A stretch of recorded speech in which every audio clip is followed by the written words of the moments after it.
بسم اللہ الرحمن الرحیم فضائل تبلیغ میں سے قرآن پاک کا ترجمہ ہے۔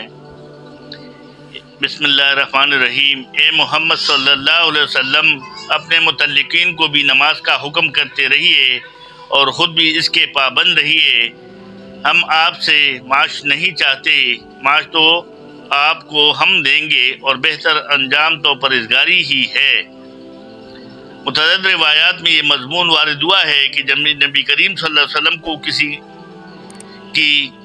کسی قسم کی تنگی معاش کا رفع فرمانے کا فکر ہوتا تو اس کو نماز کی تاکید فرماتے اور یہ آیات بالا کو تلاوت فرما کر گویا اس طرف اشارہ فرماتے کہ وسط رزق کا وعدہ اہتمام نماز پر موقوف ہے۔ علماء نے لکھا ہے کہ اس آیات شریفہ میں نماز کے حکم کرنے کے ساتھ اس پر بھی اہتمام کرنے کا حکم اس لیے ارشاد ہوا ہے کہ یہ نفع ہے کہ تبلیغ کے ساتھ ساتھ جس چیز کا دوسروں کو حکم کیا جاوے خود بھی اس پر اہتمام کیا جاوے کہ اس سے دوسروں پر بھی اثر زیادہ ہوتا ہے اور دوسروں کے اہتمام کا سبب بنتا ہے۔ اس لیے ہدایت کے واسطے انبیاء علیہ السلام کو معبود فرمایا کہ وہ نمونہ بن کر سامنے ہو تو عمل کرنے والوں کو عمل کرنا سہل ہو اور یہ حدشہ نہ گزرے کہ فلاں حکم مشکل ہے، اس پر عمل کیسے ہو سکتا ہے۔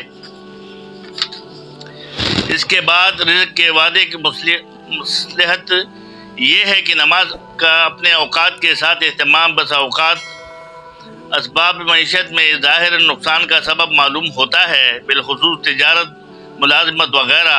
اس لیے اس کو ساتھ ساتھ دفع فرما دیا کہ یہ ہماری ذمہ ہے۔ یہ سب دنیاوی امور کے اعتبار سے اس کے بعد بطور قاعدہ کلیہ اور امر بھی یہی فرمایا کہ عاقبت تو یہی ہے متقیوں کے لیے، میں اس میں کسی دوسرے کی شرکت ہی نہیں۔ بس میرے دوستوں بزرگوں، بات دوسرے حدیثوں میں بھی آتا ہے اور یہ نماز کے ذریعے اس لیے کہا کہ بعض وقت جو دکاندار وغیرہ ہوتے ہیں، ملازمین ہوتے ہیں جو کام کرتے ہیں، خاص کر تجارت والے لوگ نماز کا اہتمام بہت کم کرتے ہیں، پھر اکیلے میں گھر میں آ کے پڑھ لیتے ہیں یا وہی دکان میں پڑھ لیتے ہیں یا جہاں کام کر رہے ہوتے ہیں وہاں پڑھ لیتے ہیں، جماعت کے ساتھ نہیں پڑھتے کہ ایسا نہ ہو کوئی گراگ آئے اور واپس چلا جائے۔